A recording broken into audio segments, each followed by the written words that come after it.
Dad, look at that house. It has such a cool roof. I have never seen anything like it before. That's a Spanish roof.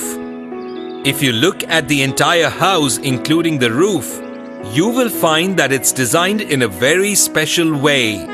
It's called a hacienda-style house. But this is India. Why would people have Spanish-type houses? Well, I could ask you to read American comics. It's the same thing. If something artistic is appreciated, it doesn't really matter where it comes from. So you mean that beautiful things are appreciated everywhere? Quite so. All architectural designs have a country of origin. And because they are so appealing, knowledge of them spreads to different regions, even countries. So that would mean designs are often borrowed? You could say that. Influences from different regions often merge to create something new. In fact, from the 8th to the 18th centuries, our very own Indian architecture adopted styles from across regions. JC, this is a postcard of the Govind Dev temple in Vrindavan. I've carried it ever since your mother and I visited it the year before you were born. This temple is a prime example of how different architectural styles were blended together. Neat. What were the different styles used in this temple? Although the Govind Dev temple is a Hindu temple, it has elements of Persian architecture. See these intersecting arches that form the high ceiling. It was a style common in northwest Iran. Whoa, Iran. Yes, and the funny thing is that these Persian elements were also used in Mughal palaces in Fatehpur Sikri. So the temples in Vrindavan borrowed the elements from the Mughal palaces. I see. They really did have architectural influences across regions. Oh, I just remembered. I had to go to Chetan and pick up some groceries. We'll continue this discussion in a short while.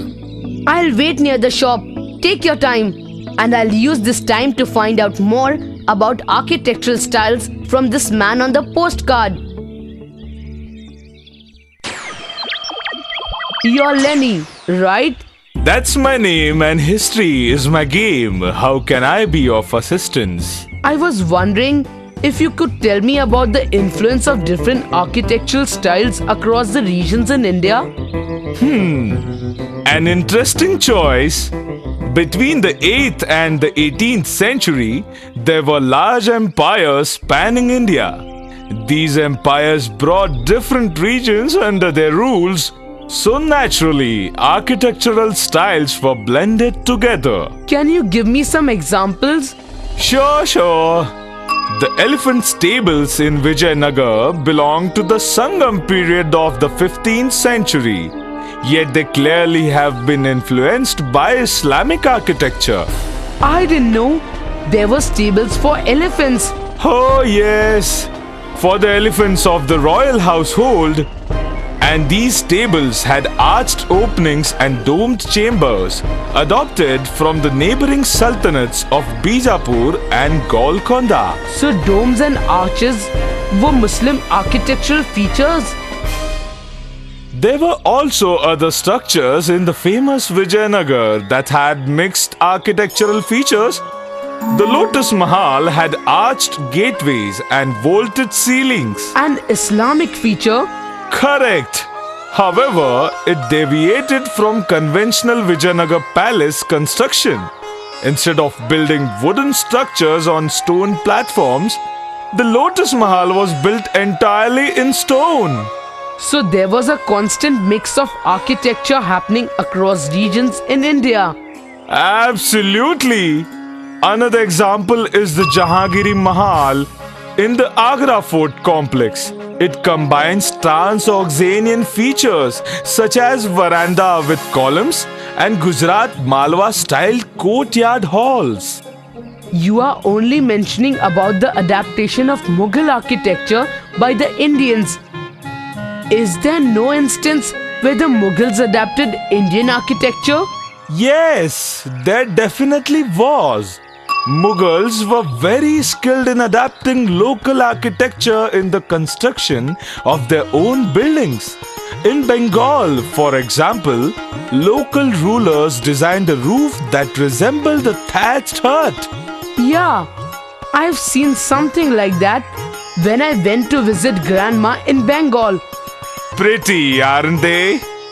The Mughal rulers thought the same and used the Bangla dome in their architecture. That's so cool. Mughals used Bengali architecture. There were even copper roof pavilions built in the Bengali tradition and used in the Khas Mahal in the Agra fort. Were there any other places built by Mughal rulers that used local architectural traditions? One of the most famous cities is Fatehpur Sikri, built by Akbar. Many buildings there follow the architectural styles of Gujarat and Malwa. Just like in the Agra fort, They have similar styles because both were built by Akbar. But the most well-known building in Fatehpur Sikri is the Panch Mahal. that's an unusual name. It gets its name because it is a palace of 5 stories. It was built in the Hindu system of the Triviate structure. Oh, it's time for namaz. The muezzin is calling the faithful to pray at the mosque. Which reminds me, in ancient India, even mosques had mixed architectural styles. Really? I thought it was just palaces and temples. Aha!